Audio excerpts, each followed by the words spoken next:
Hello everyone and welcome back to the channel. आज के इस वीडियो में हम लोग क्रैश कोर्स सीरीज़ का जो नेक्स्ट चैप्टर है वे ऑप्टिक्स इसका स्टडी करेंगे। आज के लेक्चर में बस इसकी थ्योरी और जितने भी फॉर्मूलेज है उन्हें हम रिवाइज करेंगे और नेक्स्ट लेक्चर के अंदर जितने भी PYQs है 2024 के उन्हें हम सॉल्व करेंगे। तो इससे पहले हम लोगों ने ऑप्टिक्स का स्टडी किया था 11th का जो चैप्टर है वो ज्योमेट्रिकल ऑप्टिक्स के अंदर आता है। कौन सा है वो? ज्योमेट्रिकल ऑप्टिक्स के अंदर बेसिकली लाइट का स्ट्रेट लाइन नेचर कंसीडर करने के बाद में रिफ्लेक्शन, रिफ्रैक्शन और जितने भी ऑप्टिकल इंस्ट्रूमेंट्स हैं इनका स्टडी हम कर सकते हैं। बट कुछ फिनोमिनॉन्स होते हैं, for example interference, diffraction, polarisation, इन सभी का स्टडी करने के लिए हमें लाइट का physical nature that is wave nature consider करना होता है। तो उसे कंसीडर करने के बाद में लाइट का जो स्टडी होगा वो होगा वेव ऑप्टिक्स। ओके, सो इस चैप्टर के अंदर सबसे पहले कुछ थ्योरीज दी हुई है। अब उन थ्योरीज का हम शॉर्टकट के अंदर क्या क्या मीनिंग है, क्या क्या उसके अंदर पॉस्टुलेट्स होते हैं उन्हें हम स्टडी कर लेंगे। तो थ्योरीज के अंदर सबसे पहले थ्योरी न्यूटन बाबा ने दी थी, that is Newton's corpuscular theory. Newton's corpuscular theory, उसे सिंपली हम न्यूटन्स थ्योरी बोलेंगे। ठीक है, अब न्यूटन ने क्या कंसीडर किया कि light consist of particles. Light के अंदर क्या होते हैं? पार्टिकल्स होते हैं, और उन पार्टिकल्स को उसने नाम दिया था कॉर्पुसल्स। क्या बोला था उसे? कॉर्पुसल्स। ठीक है, तो ये जो कॉर्पुसल्स होते हैं वो हार्ड, इलास्टिक, मासलेस होते हैं। हार्ड, इलास्टिक और मासलेस होते हैं। तो ये कंसीडर करने के बाद में उसने क्या क्या बोला कि जो लाइट होती है, लाइट सोर्स होगा, उसके अंदर से इस तरह से कॉर्पुसल्स बाहर निकलेंगे और बाहर आने के बाद में उनका नेचर स्ट्रेट लाइन होगा, और अगर वो किसी सरफेस के साथ में कोलाइड करेंगे तो वो इलास्टिक कोलिजन होगा। तो रिफ्लेक्शन का जो फिनोमेनॉन था उसे एक्सप्लेन करने के लिए उसने क्या बताया कि जो रिफ्लेक्टिंग सरफेस होगा उसके ऊपर अगर कोई कॉर्पुसल, कंसीडर करो कि इस तरह से लाइट का पार्टिकल इसके ऊपर इंसिडेंट किया, इंसिडेंट करने के बाद में यहाँ से वो कोलिजन होगा, और कोलिजन की वजह से वो जो पार्टिकल होगा दैट इज़ कॉर्पुसल, वो इस तरह से जो मीडियम में आया है उसी मीडियम के अंदर वो रिटर्न चला जाएगा। तो इससे उसने रिफ्लेक्शन का फिनोमेनॉन एक्सप्लेन किया। उसके बाद में रिफ्रैक्शन के लिए क्या बताया उसने कि जो रिफ्रैक्टिंग मीडियम होगा, दो मीडियम का सेपरेशन है। फॉर एग्जांपल यहाँ पर रेयर मीडियम है, यहाँ पर डेंसर मीडियम है। तो इसके ऊपर अगर पार्टिकल इस तरह से इंसिडेंट करेगा, फॉर एग्जांपल ऐसा पार्टिकल इसके ऊपर इंसिडेंट कर रहा है, तो इंसिडेंट करने के बाद में अगर डेंसर मीडियम होगा तो डेंसर मीडियम इस पार्टिकल को अपनी तरफ खींचेगा, और इस खिंचाव की वजह से इसका जो पाथ है वो चेंज हो जाएगा, और इस तरह से वो बेंड हो जाएगा, डेविएट हो जाएगा ओरिजिनल पाथ से। तो इस तरह से उसने रिफ्रैक्शन का फिनोमेनॉन एक्सप्लेन किया। और इस रिफ्रैक्शन के फिनोमेनॉन को एक्सप्लेन करते वक्त तो उसने क्या बताया कि speed of light in denser medium is greater than speed of light in rarer medium. अब ये जो पॉइंट था ये गलत था। आगे चल के जब एक्सपेरिमेंट्स हुए तो उसके अंदर ये क्लियर हो गया कि लाइट का स्पीड रेयरर मीडियम के अंदर ज़्यादा होता है as compare to denser medium, और न्यूटन ने उसका उल्टा बता दिया था। ओके, तो न्यूटन की जो थ्योरी थी उसके ऊपर से रिफ्लेक्शन, उसके बाद में रिफ्रैक्शन, ये दोनों फिनोमेनॉन एक्सप्लेन करना आ जा रहा था। बट जो बाकी के फिनोमेनॉन्स थे, interference, diffraction, polarisation, Compton effect, photo electric effect, ये जो फिनोमेनॉन्स है इनका एक्सप्लेनेशन न्यूटन के पास नहीं था। और साथ ही में आगे चलकर जब एक्सपेरिमेंट्स हुए तो उसके ऊपर से ये जो पॉइंट था दैट इज़ स्पीड का पॉइंट, ये वहाँ पर गलत साबित हो गया, तो ये थ्योरी रिजेक्ट हो गई। तो उसके बाद में इसके अंदर करेक्शन करते हुए अगली थ्योरी दी थी, वो साइंटिस्ट था Huygens theory, Huygens wave theory. Huygens ने कौन सी थ्योरी दी थी? Wave theory. अब हाइजन के according light travels in the form of wave के अंदर ट्रैवल करते वक्त उसने रिफ्लेक्शन, रिफ्रैक्शन का फिनोमेनॉन एक्सप्लेन किया। उसके बाद में इंटरफेरेंस, डायफ्रैक्शन, पोलराइजेशन भी उस थ्योरी की वजह से एक्सप्लेन कर पाया वो। बट इसने कंसीडर क्या किया, उस टाइमिंग के ऊपर साउंड वेव्स जो थे उनका स्टडी हो चुका था। साउंड वेव ट्रैवल करने के लिए मीडियम की रिक्वायरमेंट है। तो लोगों ने क्वेश्चन पूछे कि अगर लाइट वेव है तो वेव ट्रैवल होने के लिए भी मीडियम की रिक्वायरमेंट है। तो उसके ऊपर से उसका एक्सप्लेनेशन ये था कि जितने भी यूनिवर्स में कोई भी जगह पर चले जाओ, वहाँ पर एक हाइपोथेटिकल मीडियम प्रेजेंट है। एक हाइपोथेटिकल मीडियम प्रेजेंट है। उस मीडियम को उसने नाम दिया ईथर मीडियम। क्या है? Ether medium. अब ये जो ईथर मीडियम है, ये पीरियोडिक टेबल जो केमिस्ट्री के अंदर देखते हैं पीरियोडिक टेबल, उसमें का कोई एलिमेंट नहीं था। ये उसने एक हाइपोथेटिकल, एक इमेजिनरी मीडियम है ऐसा कंसीडर किया। बट आगे चलकर जब साइंटिस्ट ने एक्सपेरिमेंट किए डिफरेंट टाइप के, तो उन्हें अभी तक जितने भी साइंटिस्ट ने एक्सपेरिमेंट्स किए हैं उसके ऊपर से उन्हें कोई भी इस तरह का मीडियम दिखाई नहीं दिया। तो उसका एक्सप्लेनेशन जो था, बाकी तो रिफ्लेक्शन रिफ्रैक्शन वगैरह जितने भी थे, फॉर एग्जांपल इंटरफेरेंस वगैरह, तो सबके लिए फिट बैठता था। उसके बाद में उसने ये भी प्रूव करके दिया कि न्यूटन का जो पॉइंट था कि लाइट का स्पीड डेंसर के अंदर ज़्यादा है एज़ कम्पेयर टू रेयर, तो जो एक्सपेरिमेंटली था कि रेयरर के अंदर जो स्पीड होगा वो डेंसर के मुकाबले में ज़्यादा होगा, तो ये पॉइंट भी उसने एक्सप्लेन करके दिया। तो न्यूटन की जो गलती थी वो इसने करेक्ट कर ली। बट बस मेन पॉइंट कहाँ था, वो ईथर मीडियम के बारे में और कुछ नहीं बता पाया। ओके, तो ये उसका ड्रॉबैक था।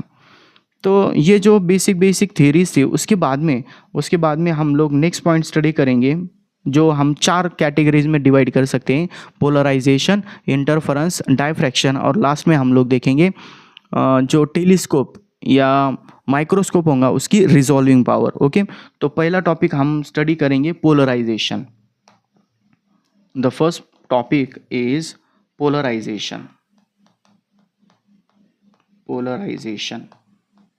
ठीक है, पोलराइजेशन जो होता है उसकी डेफिनेशन की तरफ नहीं जाना है हमें, बस एक पॉइंट समझ लो कि अगर हमारे पास कोई वेव है, इस तरह से अगर हम वेव कंसीडर करते हैं, for example this is our wave कहाँ पर जा रही है? वो इनसाइड द स्क्रीन जा रही है। किधर जाने वाली है? Inside the screen. हम जो आप जो मोबाइल पकड़ रहे हो या कोई भी लैपटॉप वगैरह होगा, तो उसके स्क्रीन के अंदर वेव जा रही है।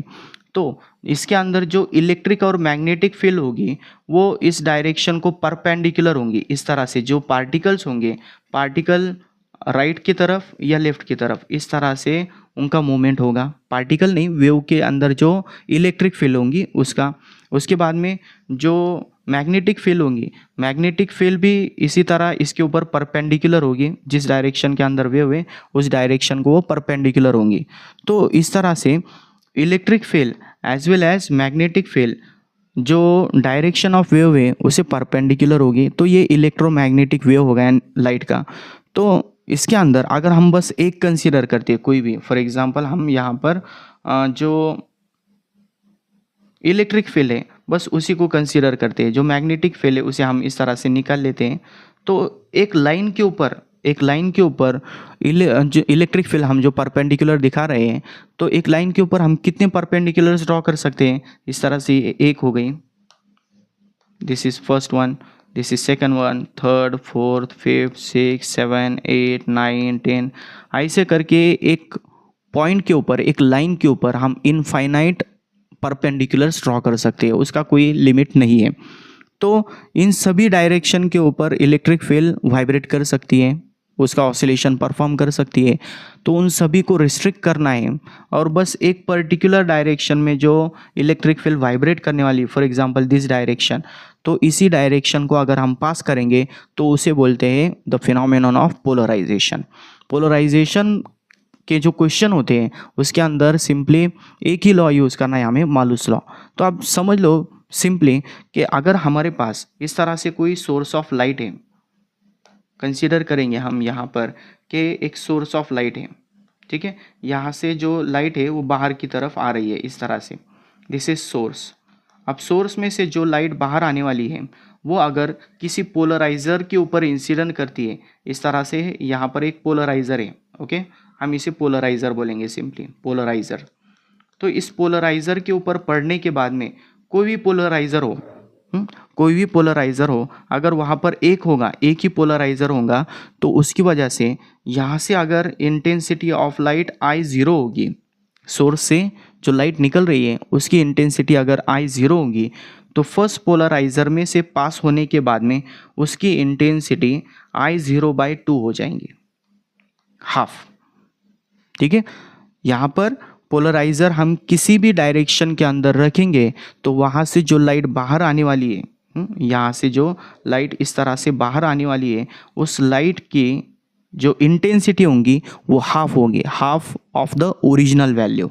ठीक है, उसके बाद में अगर कोई पोलराइजर सेम इसी डायरेक्शन के अंदर होगा, इस तरह वर्टिकल है तो सेकंड भी अगर वर्टिकल होगा इस तरह से, तो कोई भी इंटेंसिटी में चेंज होने वाला नहीं है, बाद में इसकी इंटेंसिटी I0/2 ही होगी। बट अगर इस पोलराइजिंग एक्सिस के बाद में, फॉर एग्जांपल ये पोलराइजिंग एक्सिस था, ये उसका ओरिजिनल जो वर्टिकल डायरेक्शन थी वो थी।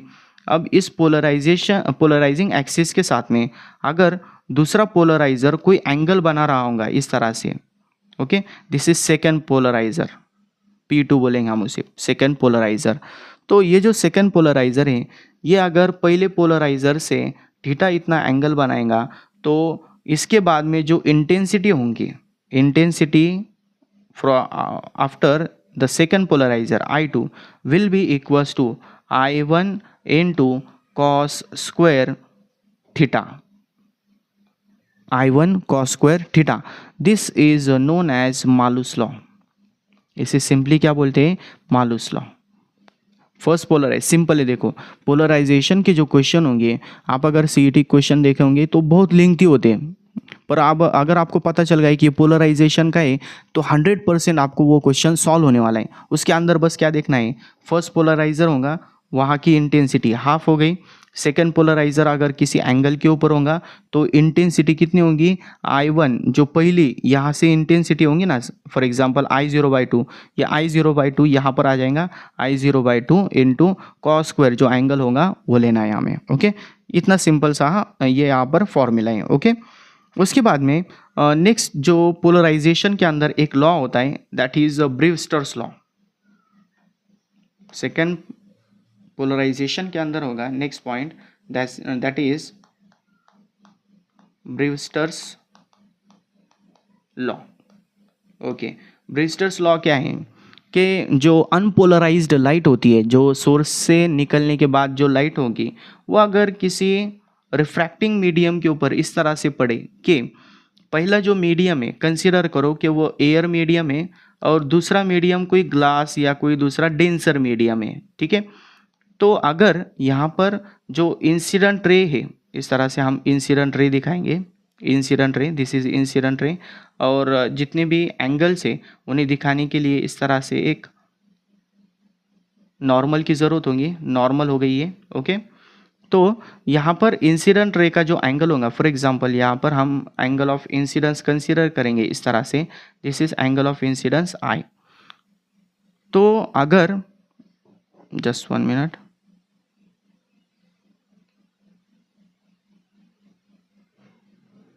ओके, तो इंसिडेंट रे और जो अनपोलराइज्ड होंगी, इंसिडेंट रे कैसी, यहाँ पर अनपोलराइज्ड लाइट है। अनपोलराइज्ड लाइट अगर इसके ऊपर इंसिडेंट करेंगी तो डेंसर मीडियम में जाने के बाद में, डेंसर मीडियम में जाने के बाद में इस तरह से, 1 मिनट में थोड़ा सा अच्छे से ड्रॉ कर लेता हूँ इसको। तो डेंसर मीडियम में जाने के बाद में जो उसका ओरिजिनल पाथ होगा, उस पाथ से वो डिविएट हो जाएंगी। तो जो रिफ्लेक्टेड रे होंगी, दो टाइप के रेज हो जाएंगी, एक होगी रिफ्लेक्टेड रे, इस तरह से रिफ्लेक्टेड रे होगी, जितना एंगल ऑफ इंसिडेंस यहाँ पर है उतना ही एंगल ऑफ इंसिडेंस यहाँ पर भी होगा। ठीक है, एंगल ऑफ रिफ्लेक्शन और एंगल ऑफ इंसिडेंस दोनों भी सेम होता है। तो जो रिफ्रैक्टेड रे होंगी, अगर रिफ्लेक्टेड रे के साथ में 90 डिग्री एंगल अगर बनाती होंगी तो जो रिफ्लेक्टेड रे होगी वो पोलराइज्ड होगी। कैसी होगी, पोलराइज्ड। तो ये एक केस है कि इंसिडेंट रे किसी सरफेस के ऊपर इंसिडेंट होगी, उसके बाद में रिफ्रैक्शन होगा। यहाँ पर डायग्राम जो है वो थोड़ी सी गलत हो गई है, तो ये जो लाइन है इस लाइन को थोड़ा सा इधर होना चाहिए, रिफ्रैक्शन हो रहा है ना, तो उसका जो ओरिजिनल पाथ है उससे थोड़ी सी वो डिविएट हो गई है। उसके बाद में इंसिडेंट रिफ्लेक्टेड रे है उसको थोड़ा सा मैं इधर कर लेता हूँ इस तरह से। ठीक है, ओके। सो इसके अंदर एक स्पेशल केस क्या है कि ये एक बस पर्टिकुलर एंगल को होता है, जो यहाँ पर एंगल ऑफ इंसिडेंस है वो एक पर्टिकुलर एंगल होगा तभी होगा। तो यहाँ पर जो एंगल चाहिए that angle is I P, और आई बी भी बोलते हैं उसको, दैट इज ब्रीविस्टर्स एंगल और पोलराइजिंग एंगल। एक पर्टिकुलर एंगल के ऊपर इंसिडेंट अगर होगा तो जो रिफ्लेक्टेड और रिफ्रैक्टेड रे होंगी दोनों भी एक दूसरे को परपेंडिकुलर होंगी, तो उसकी वजह से जो रिफ्लेक्टेड रे होगी यहाँ पर वो कम्प्लीटली पोलराइज होगी, जो इंसिडेंट रे थी वो अनपोलराइज थी, बट रिफ्लेक्टेड रे यहाँ पर पोलराइज होंगी। तो वो जो एंगल है वो एंगल कैसे फाइंड आउट करना है, तो उसके लिए सिंपली हम क्या करेंगे, स्नेल्स लॉ कंसीडर करेंगे। स्नेल्स लॉ का फॉर्मूला क्या होता है, n is equals to sine i upon sine r. Okay, so sine i की जगह क्या लेंगे हम, साइन आई पी, ठीक है। जो पोलराइजिंग एंगल है या ब्रीविस्टर्स एंगल है वो हम कंसीडर करेंगे। उसके बाद में आर, साइन आर कौन सा लेना है, आर मतलब कौन सा एंगल, यहाँ का एंगल, ये वाला, ये। तो अब देखो टोटल अगर हम लाइन कंसीडर करेंगे तो यहाँ का ये एंगल कितना हो जाएगा, 180 डिग्री। क्लियर, 180 डिग्री में से ये तो चले गया, ये कितना है 90 डिग्री। सो नीचे क्या रह गया 90, ठीक है। तो ये एंगल और ये एंगल मिला के कितना है 90 डिग्री है। सो 90 में से अगर आई भी चला गया तो ये क्या रह गया 90 minus I. So angle of reflection sorry angle of refraction जो होता है वो कितना होगा 90 माइनस आई पी होगा, ठीक है। तो नीचे क्या आ जाएगा यहाँ पर sine 90 minus I P. So sine 90 minus theta क्या होता है cos theta, sine theta upon cos theta क्या हो जाएगा टेन थीटा। इनकी की वैल्यू कितनी आ जाएंगी tan i p. This is Brewster's angle, इसे क्या बोलते हैं ब्रीविस्टर्स एंगल बोलते हैं। यहाँ पर i p is equals to tan inverse of n आ जाएगा। रिफ्रैक्टिव इंडेक्स और पोलराइजिंग एंगल दोनों के बीच में ये रिलेशन होगा। क्लियर, कभी कभार टोटल इंटरनल रिफ्लेक्शन का जो हमने फॉर्मूला देखा है वो भी यहाँ पर आ जाता है। टोटल इंटरनल रिफ्लेक्शन जो हमने ऑप्टिक्स के अंदर स्टडी किया है उसके अकॉर्डिंग एन और आई सी का रिलेशन होता है क्रिटिकल एंगल। तो i c equals to sine i c is equals to क्या होता है 1/n। तो कभी कभी जो क्वेश्चंस होते हैं उनके अंदर हमें ब्रीविस्टर्स लॉ और टोटल इंटरनल रिफ्लेक्शन का ये जो फॉर्मूला है साइन आई सी का, ये हमें एक साथ यूज़ करना होते हैं। तो दोनों के अंदर एकदम सिंपल रिलेशन है, दोनों को रिलेट करने वाली टर्म यहाँ पर रिफ्रैक्टिव इंडेक्स है। क्लियर, तो ये था हमारा पोलराइजेशन का टॉपिक। उसके बाद में हम नेक्स्ट टॉपिक स्टडी करेंगे दैट इज इंटरफेरेंस। हमारा नेक्स्ट टॉपिक होगा इंटरफेरेंस।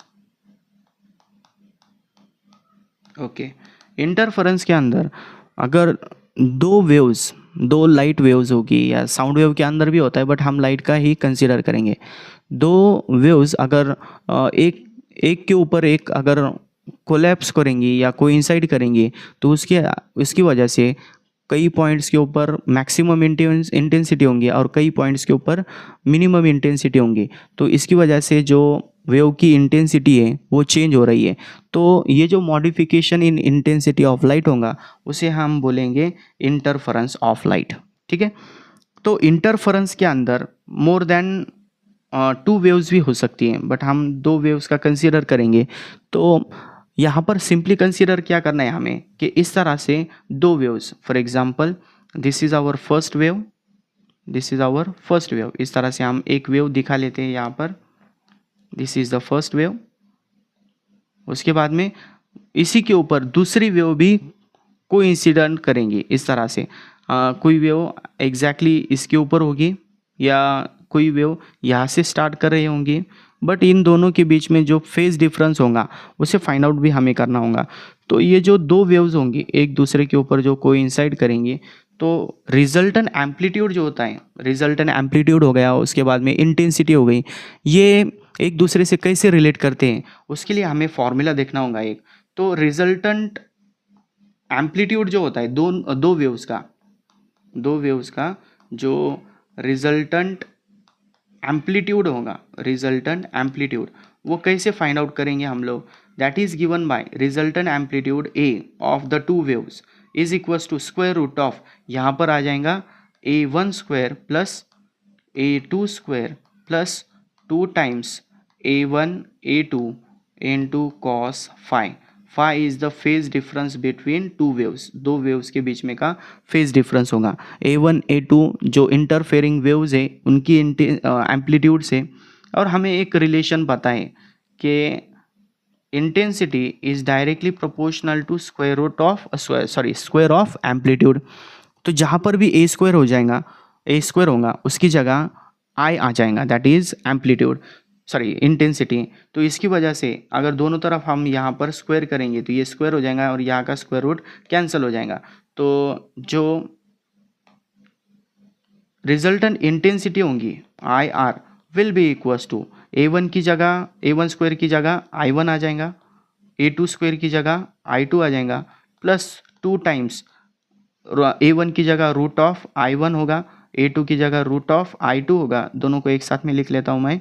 उसके बाद में यहाँ पर cos phi as it is होगा, ठीक है, स्क्वायर करने के बाद में। उसके बाद में अगर हम यहाँ पर बहुत सारे कंडीशन है, उसके अंदर पहली कंडीशन देखेंगे कि अगर I1 और I2 की वैल्यू इक्वल हुई तो, if I1 is equals to I2 is equals to I, दोनों की वैल्यू भी इक्वल है, तो क्या हो जाएगा, resultant intensity will be equals to I plus 2 times I, मतलब यहाँ पर स्क्वायर और स्क्वायर रूट कैंसिल हो जाएगा, इनटू cos phi। इन दोनों के अंदर यहाँ पर 2i, यहाँ पर भी 2i, दोनों भी कॉमन हो जाएगा, तो 2i कॉमन अगर लेंगे तो यहाँ पर क्या मिलेगा हमें, 1 प्लस cos phi। और 1 प्लस cos phi अगर हम ट्रिग्नोमेट्रिक वैल्यूज़ देखेंगे तो उसके अंदर 1 प्लस cos phi की जगह क्या ले सकते हैं हम, 2 cos square phi by 2, 2 cos square phi by 2। So resultant intensity जो होगी, रिजल्टेंट इंटेंसिटी के लिए हम फॉर्मूला क्या ले सकते हैं, I R is equals to 4i into cos square phi by 2। तो इसके अंदर भी दो पॉइंट्स हैं, अगर वहाँ पर मैक्सिमम इंटेंसिटी अगर हमें चाहिए, फॉर एग्जांपल ब्राइट पॉइंट चाहिए, तो ब्राइट के लिए जो फेज डिफरेंस है फाई की वैल्यू वो 0 होनी चाहिए। 0 अगर हो गई तो यहाँ पर cos 0 की वैल्यू 1, ये चले गया, तो रिजल्टेंट इंटेंसिटी कितनी मिलेंगी हमें, I are will be equals to 4i। और अगर यहाँ पर हमें डार्क पॉइंट अगर चाहिए, डार्क मतलब क्या, वहाँ पर रिजल्टेंट इंटेंसिटी 0 है या एम्पलीट्यूड 0 है दोनों वेव्स का, तो फाई की वैल्यू यहाँ पर पाई चाहिए, cos पाई बाई 2 कितना होगा, 0 होगा। So resultant intensity i are will be equals to 0, ठीक है। उसके बाद में हमें बहुत बार एक फॉर्मूला यूज़ करना है, resultant intensity I is equals to I zero is the maximum intensity, क्या है वो, maximum intensity into cos square phi by 2। ये जो फॉर्मूला है बहुत इंपॉर्टेंट फार्मूला है, जो इंटेंसिटी के रिलेटेड क्वेश्चंस होते हैं उनके अंदर हमें बहुत बार ये फार्मूला यूज़ करना है। तो इसके अंदर वेवलेंथ चेंज होने के बाद में ये जो इंटेंसिटी है वो किस तरह से चेंज होती है, उसके लिए मैक्सिमम इंटेंसिटी अगर इसके अंदर आया क्वेश्चन के अंदर, तो हमें ये फार्मूला यूज़ करना है। जब हम PYQ सॉल्व करेंगे तब आप लोगों को आइडिया आ जाएगा क्या क्या करना है, ठीक है। उसके बाद में ये जो मिनिमम और मैक्सिमम इंटेंसिटी होती है उन्हें हम रिलेट कैसे करेंगे, अगर हम देखेंगे कि कभी कभी हमें रेशो पूछा जाता है, that is maximum intensity divided by minimum intensity, इन दोनों का हमें कभी कभी रेशो पूछा जाता है। तो मैक्सिमम इंटेंसिटी के लिए एम्पलीट्यूड की एडिशन होती है, तो यहाँ पर आ जाएगा A1 plus A2 bracket square, और मिनिमम इंटेंसिटी के लिए यहाँ पर जो एम्पलीट्यूड्स होंगे उनका सब्ट्रैक्शन होगा, तो ये हो जाएगा A1 minus A2 bracket square. आगे चल के इसकी जगह पर हम A1 और A2 की जगह I1 और I2 भी ले सकते हैं, मतलब स्क्वायर तो कॉमन है इसके अंदर, स्क्वायर रूट अगर स्क्वायर अगर हम लेते हैं तो ऊपर A1 की जगह क्या आएगा, रूट ऑफ I1, A2 की जगह रूट ऑफ I2, उसके बाद में A1 की जगह फिर से क्या आ जाएगा, रूट ऑफ I1, उसके बाद में A2 minus root of I2, ठीक है। और इनका कॉमन जो होगा उसका स्क्वायर लेंगे हम, ठीक है। इस तरह से मैक्सिमम और मिनिमम इंटेंसिटी का अगर पॉइंट आया तो उसके अंदर हमें ये जो फॉर्मूला है वो यूज़ करना है। अब यहाँ पर कभी कभी ये जो हमने फॉर्मूला देखा था यहाँ पर phi बाई 2 है, phi फेज डिफरेंस कैसे फाइंड आउट करेंगे, तो पाथ डिफरेंस और फेज डिफरेंस का जो फॉर्मूला है मैं इससे पहले वाले लेक्चर में बता चुका हूँ, बट एकदम इजी फॉर्मूला है। कभी कभी बहुत बार स्टूडेंट्स क्या करते हैं, गलती कर जाते हैं यहाँ पर कि फेज डिफरेंस दिया है, पाथ डिफरेंस कैसा फाइंड आउट करना है, या पाथ डिफरेंस दिया है, फेज डिफरेंस कैसा फाइंड आउट करना है। फॉर्मूला मत याद करो, उसके लिए क्या करना है, बस देखो, अगर हमें फेज डिफरेंस फाइंड आउट करना है तो उसे ऊपर ले लेना है, ठीक है। और अगर पाथ डिफरेंस दिया हुआ होगा तो उसे हम नीचे ले लेंगे, ठीक है। दिया हुआ क्या है, पाथ डिफरेंस, वो नीचे आ गया। फेज डिफरेंस फाइंड आउट करना है, वो ऊपर आ गया। तो अगर एक कंप्लीट वेव कंसीडर करते हैं इस तरह से, यहाँ पर मैं एक वेव बना लेता हूँ। अगर हम एक कंप्लीट वेव कंसीडर करेंगे इस तरह से, एक वेव यहाँ पर कंप्लीट हो गई, तो एक वेव कंप्लीट होने के बाद में यहाँ पर फेज कितना हो जाएगा, 2 पाई, कितना एंगल कवर होगा, 360 degree, that is 2 pi radian. और उसके साथ में वेव कितना डिस्टेंस कवर करेंगी, दैट इज वेवलेंथ। तो उसके ऊपर से हमें डेल्टा एक्स तो दिया हुआ होगा, तो डेल्टा फाई जो होगा फेज डिफरेंस, वो हम इस फॉर्मूले से फाइंड आउट कर सकते हैं, ठीक है। उसके बाद में हम लोग नेक्स्ट पॉइंट स्टडी करेंगे, दैट इज़ इंटरफेरेंस के अंदर जितने भी पॉइंट्स आते हैं उन सभी का हमें स्टडी करना है। तो जो इंटरफेरेंस का एक्सपेरिमेंट है उसके अंदर सबसे फेमस होता है यंग्स डबल स्लिट एक्सपेरिमेंट, और उसके अंदर path difference, phase difference, bright point के लिए, डार्क पॉइंट के लिए क्या क्या होता है, एकदम ईजी पार्ट है, उसका हम स्टडी कर लेंगे। तो इंटरफेरेंस में हम यहाँ पर यंग्स डबल स्लिट एक्सपेरिमेंट के रिलेटेड जो पॉइंट्स हैं उन्हें स्टडी कर लेते हैं पहले। यंग्स डबल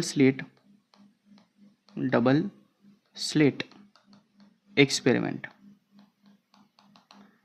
इंटरफेरेंस के अंदर 2 स्लिट्स यूज होने वाली है, और डायफ्रैक्शन के अंदर, एक मिनट, एक्सपेरिमेंट, और डायफ्रैक्शन के अंदर एक सिंगल स्लिट यूज होने वाली है, ठीक है। तो एग्जैक्टली क्या होता है, डायग्राम से हम समझेंगे। डायग्राम अगर आप लोगों को ध्यान में रहती है तो उसकी वजह से जितने भी प्रॉब्लम जो फॉर्मूलेज हैं वो इजीली आपके ध्यान में रहेंगे या याद रहेंगे, ओके। तो इसके अंदर देखो, इस तरह से अगर हम 2 सोर्सेस कंसीडर करते हैं, 2 सोर्सेस से या 2 स्लिट से ऐसा कंसीडर करते हैं, this is a first slit और first source, this is second source, और दोनों के बीच में d इतना डिस्टेंस दिया हुआ है, डिस्टेंस कितना है, d। उसके बाद में कुछ डिस्टेंस के ऊपर, डिस्टेंस भी कितना लेना है, कैपिटल D डिस्टेंस के ऊपर यहाँ पर एक स्क्रीन है, इस तरह से एक स्क्रीन दी हुई है। यहाँ जो है ये स्लिट्स है और यहाँ पर एक स्क्रीन है। तो ये जो 2 वेव्स होगी, 2 वेव्स के एग्जैक्टली फ्रंट के अंदर यहाँ पर अगर हम देखेंगे, एग्जैक्टली बीच में से इस तरह से अगर हम एक लाइन ड्रॉ करते हैं तो ये उसका अगर सेंट्रल पॉइंट होगा,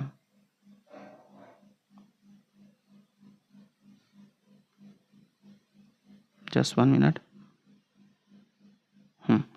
तो ये जो सेंट्रल पॉइंट है, ये यहाँ पर स्लिट जो थी, स्लिट का सेंट्रल पॉइंट, और यहाँ पर जो स्क्रीन है उसका सेंटर, या एग्जैक्टली उसके सामने जो पॉइंट है उसका सेंटर, ओ डैश के ऊपर ऑलवेज एक ब्राइट पॉइंट फॉर्म होगा, इंटेंसिटी मैक्सिमम होगी।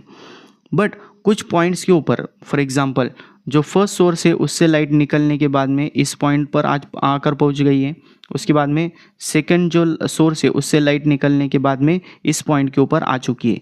तो यहाँ पर जो पॉइंट होगा, पॉइंट P, वो एक तो ब्राइट हो सकता है या डार्क हो सकता है, वो कंडीशन के ऊपर डिपेंड करेगा। किस तरह से कंडीशन, फॉर एग्जाम्पल देखो कि यहाँ से S1 से P का जो डिस्टेंस है वो, और S2 से P का जो डिस्टेंस है, इन दोनों डिस्टेंसेस, ये जो डिस्टेंसेस है वो अनइक्वल है। मगर वो फॉर एग्जांपल कैसे, अगर ये हम कंसीडर करेंगे तो 10 सेंटीमीटर होगा, कंसीडर करो 10 सेंटीमीटर, तो यहाँ से P से अगर हम रिवर्स जाएंगे तो 10 सेंटीमीटर बस यहाँ तक ही आ जाएगा, ओके। तो यहाँ पर जो एक्स्ट्रा डिस्टेंस ये जो कवर हो चुका है, दिस इज पाथ डिफरेंस। तो पाथ डिफरेंस फाइंड आउट करने के लिए सिंपली क्या करना होता है, ये जो पहला पॉइंट होगा यहाँ से हमें एक परपेंडिकुलर ड्रॉ करनी है। परपेंडिकुलर ड्रॉ करने के बाद में यहाँ पर एंगल 90 डिग्री होगा, और ये जो डिस्टेंस, एक्स्ट्रा डिस्टेंस कवर हो चुका है, this is known as path difference. क्या बोलते हैं उसे, पाथ डिफरेंस। तो इंटरफेरेंस के अंदर पाथ डिफरेंस के लिए फॉर्मूला कौन सा लेना है, path difference delta X is equals to, 2 फॉर्मूले लेना है। इसके अंदर पहला फॉर्मूला है d sin थीटा, कौन सा है, डी साइन थीटा। कहाँ से आया है वो, यहाँ पर देखो, ये जो डिस्टेंस है ये डी दिया हुआ है, उसके बाद में ये हमें फाइंड आउट करना है, और यहाँ पर एंगल थीटा है, यहाँ पर एंगल कितना है, थीटा। तो साइन थीटा अगर लेंगे तो क्या आ जाएगा, opposite side upon hypotenuse, opposite side में ये पाथ डिफरेंस है डेल्टा एक्स और यहाँ पर डी है, ठीक है। तो इसके ऊपर से क्या मिलेगा हमें, डी साइन थीटा। उसके बाद में इसका दूसरा फॉर्मूला होता है जो जनरली हम यूज़ नहीं करते, Y D upon capital D. ये जो फॉर्मूला है डी साइन थीटा, ये बहुत बार हमें यूज़ करना होता है, ठीक है। तो इसके बाद में पाथ डिफरेंस हो गया, ये उसका फॉर्मूला है। तो इसके बाद में अगर हम देखेंगे कि ब्राइट पॉइंट कब होगा या डार्क पॉइंट कब होगा, उसके लिए कुछ कंडीशंस है, ठीक है। मतलब कैसे, देखो इसके अंदर सबसे पहले मैं यहाँ पर 2 कॉलम कर लेता हूँ इस तरह से। एक साइड के ऊपर हम यहाँ पर ब्राइट पॉइंट के लिए कंडीशन लेंगे और दूसरे साइड में यहाँ पर डार्क पॉइंट के लिए कंडीशन लेंगे। तो ब्राइट के लिए कंडीशन क्या है, पहला पाथ डिफरेंस कितना है, कितना चाहिए, पाथ डिफरेंस डेल्टा एक्स की एग्जैक्टली कौन सी वैल्यू होगी कि जिसकी वजह से यहाँ पर ये जो पॉइंट पी है इसके ऊपर एक ब्राइट पॉइंट होगा। तो उसकी सिंपल सी कंडीशन है, यहाँ पर जो डेल्टा एक्स होगा, delta X must be equals to even multiple of lambda by 2। क्या है, even, that is 2n multiple of lambda by 2, मतलब इसके ऊपर से क्या आता है, ये n लैम्बडा, ठीक है। उसके बाद में पाथ डिफरेंस डार्क पॉइंट के लिए कितना होता है, that is odd multiple of lambda by 2। Odd multiple मतलब क्या, ऑड नंबर आना चाहिए, उसके लिए क्या करना होगा, हमें 2n माइनस 1 लैम्बडा बाई 2 लेना चाहिए, या उसकी जगह हम क्या ले सकते हैं, n minus half into lambda, n minus half into lambda. इसके अंदर जो n की वैल्यू होती है ये 1 2 3 4 ऐसी होती है, ठीक है। इसकी वैल्यू हम यहाँ पर जो हमने n कंसीडर किया है, this goes from 1 2 3 4 up to so on. पहले नंबर का होगा तो यहाँ पर 1 कंसीडर करना होगा, सेकंड के लिए 2, थर्ड के लिए 3, इस तरह से हम यहाँ पर फॉर्मूला ले लेंगे, even and odd multiple of lambda by 2, ठीक है। This is path difference. Then दूसरा पॉइंट होगा इसके अंदर फेज डिफरेंस। नेक्स्ट पॉइंट होगा फेज डिफरेंस। फेज डिफरेंस मतलब जो दो वेव्स है दोनों के अंदर एंगल का कितना डिफरेंस होगा वो हमें यहाँ पर कंसीडर करना है। तो उसके लिए भी क्या है फॉर्मूला, देखो फेज डिफरेंस के लिए जो ब्राइट पॉइंट है, ब्राइट पॉइंट के लिए कितना होगा, delta phi must be equals to 2n pi, मतलब क्या, इवन मल्टीपल ऑफ पाई। क्या है वो, इवन मल्टीपल ऑफ पाई। और इसके बाद में यहाँ पर डार्क पॉइंट अगर होगा तो डार्क पॉइंट के लिए डेल्टा फाई की वैल्यू ऑड मल्टीपल ऑफ पाई होगा, odd multiple of pi. Odd multiple मतलब कैसा, 2n माइनस 1 इंटू पाई, इस तरह से होगा, या जो जनरली हम फॉर्मूले यूज़ करेंगे n माइनस हाफ इंटू 2 पाई, n माइनस हाफ इंटू 2 पाई। इस तरह से हम 2 फॉर्मूलेज ले सकते हैं इसके अंदर। यहाँ पर लेफ्ट साइड के अंदर even that is 2n multiple of pi, यहाँ पर odd multiple of pi that is 2n minus 1। इसके अंदर भी n की वैल्यू 1 2 3 4 ऐसी लेनी है, ठीक है। उसके बाद में नेक्स्ट जो ब्राइट और डार्क पॉइंट के अंदर आता है वो है angular position. Number 3 angular position. Angular position मतलब क्या कि इसके अंदर जो यहाँ पर ब्राइट या डार्क पॉइंट होगा तो यहाँ पर कितना एंगल फॉर्म हो रहा है, तो उस पॉइंट एंगल के लिए हमें डार्क और ब्राइट के अंदर दोनों के लिए भी फॉर्मूले लेने होते हैं। तो एंगुलर पोजीशन का जो फॉर्मूला होगा ब्राइट के लिए सिंपल सा फॉर्मूला है, थीटा n, nth नंबर का जो ब्राइट पॉइंट होगा उसके लिए एंगुलर पोजीशन होगी n lambda upon D, n lambda upon D. और डार्क पॉइंट के लिए थीटा n की वैल्यू होगी n माइनस हाफ, फिर से क्या आ जाएगा यहाँ पर n minus half into lambda by D, ठीक है। तो इस तरह से एंगुलर पोजीशन के लिए होगा। उसके बाद में distance of nth bright point और डार्क पॉइंट।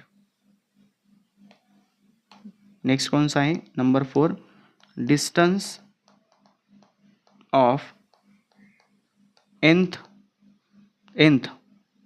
डार्क और ब्राइट पॉइंट। ओके, तो डार्क पॉइंट होगा फॉर एग्जांपल सेकंड नंबर का डार्क पॉइंट, फिफ्थ नंबर का ब्राइट पॉइंट, इस तरह से दिया होगा। तो उसके लिए फॉर्मूला क्या लेना है, वाई एन, ब्राइट होगा तो ब्राइट के लिए क्या फॉर्मूला है, N lambda capital D upon small D. और जो ब्राइट पॉइंट होगा, ब्राइट के लिए डार्क पॉइंट होगा, डार्क के लिए फिर से यहाँ पर n माइनस हाफ लेना है, उसके बाद में lambda capital D upon small D, ये फॉर्मूला हम लोग ले सकते हैं। उसके बाद में यहाँ पर अगर फॉर एग्जांपल कंसीडर करो कि इस तरह से एक ब्राइट पॉइंट फॉर्म हो चुका है, पी पॉइंट के ऊपर ब्राइट पॉइंट है, इस तरह से ब्राइट पॉइंट। अब ये जो ब्राइट पॉइंट होगा, इस ब्राइट पॉइंट की विड्थ मतलब इसकी जो विड्थ है, this width is slit width. Slit width का क्या फॉर्मूला, स्लिट विड्थ नहीं, फ्रिंज विड्थ, उसे क्या बोलते हैं, फ्रिंज विड्थ। तो फ्रिंज विड्थ के लिए क्या फॉर्मूला लेना है, नेक्स्ट फॉर्मूला हम देखेंगे जो दोनों के अंदर कॉमन होता है, दैट इज फ्रिंज विड्थ।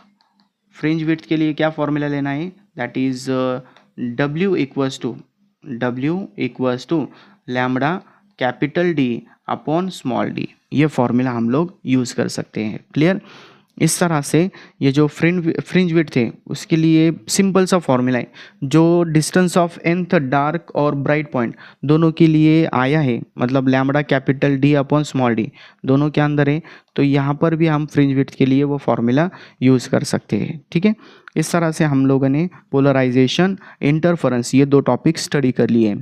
इसके बाद में फ्रिंज शिफ्ट का एक पॉइंट होता है, ठीक है, शिफ्टिंग का जो पॉइंट होगा तो वो हम लोग नेक्स्ट लेक्चर के अंदर देखेंगे। जो फ्रिंज सेपरेशन या शिफ्ट का जो पॉइंट होता है वो डायफ्रैक्शन, और लास्ट के अंदर टेलीस्कोप और माइक्रोस्कोप, इनके रिजॉल्विंग पावर्स, वो हम लोग नेक्स्ट लेक्चर के अंदर कवर करेंगे। तो आज के लेक्चर के लिए बस इतना ही, मिलते हैं नेक्स्ट वीडियो में, तब तक के लिए पढ़ाई करते रहिए। Thank you so much.